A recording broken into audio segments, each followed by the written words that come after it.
ऐसा हो सकता है कि इंजन फेल कर गया हो। ड्रीमलाइनर में 2 इंजन होते हैं, एक इंजन फेल भी कर जाए तब भी दूसरे इंजन के सहारे इस विमान को 25,000 फीट तक की ऊंचाई तक ले जाया जा सकता है।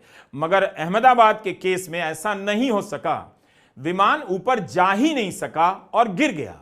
इस रिपोर्ट ने अहमदाबाद क्रैश को लेकर संदेहों को और गहरा कर दिया। 2023 की जनवरी में नेपाल के पोखरा में येती एयरलाइंस का एक विमान क्रैश हुआ था। इसमें भी पाया गया कि इंजन में ईंधन की सप्लाई बंद हो गई थी। अहमदाबाद विमान दुर्घटना की आरंभिक रिपोर्ट को लेकर पोखरा की इस घटना को और जर्मनी की घटना को जोड़कर देखा जा रहा है। ईंधन की सप्लाई बंद करना मामूली बात नहीं है। वैसे जब ये अंतिम रिपोर्ट नहीं है तो क्या हमें निष्कर्ष निकाल लेना चाहिए? ऐसा करने से बचना चाहिए। कहीं ऐसा ना हो कि जल्दबाजी में आप 2 अनुभवी पायलटों पर इतनी बड़ी घटना की जिम्मेदारी डाल दें। उनके साथ ऐसा करना अन्याय होगा। कैप्टन सुमित सबरवाल और फर्स्ट ऑफिसर क्लाइव कुंदर के पास पर्याप्त अनुभव था। दोनों के पास कुल मिलाकर 9,000 घंटे से अधिक उड़ान का अनुभव था।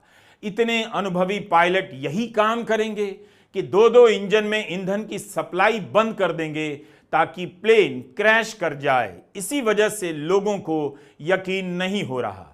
इसका तो यही मतलब हुआ कि पायलट ने हाराकिरी की, या इसे मानवीय चूक की तरह देखा जाना चाहिए कि गलती हो गई होगी। लेकिन आज तक किसी पायलट ने ऐसी गलती नहीं की। तो क्या हो गया होगा? क्या कोई साजिश हो सकती है? और कारण हो सकता है क्या जिसका संबंध विमान के भीतर से ना हो, बाहर से हो? क्या पुलिस को इस तरह की कोई जानकारी मिली है?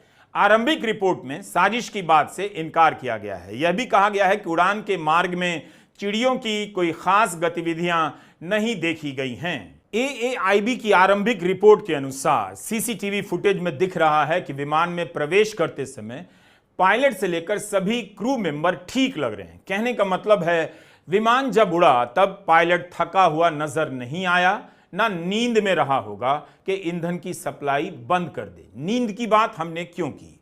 मैंगलोर 2010 में लैंडिंग के वक्त दुबई से आ रहा एयर इंडिया का एक विमान मैंगलोर में फिसलकर दुर्घटनाग्रस्त हो गया। उस दुर्घटना में 166 यात्रियों में से 158 यात्री मारे गए।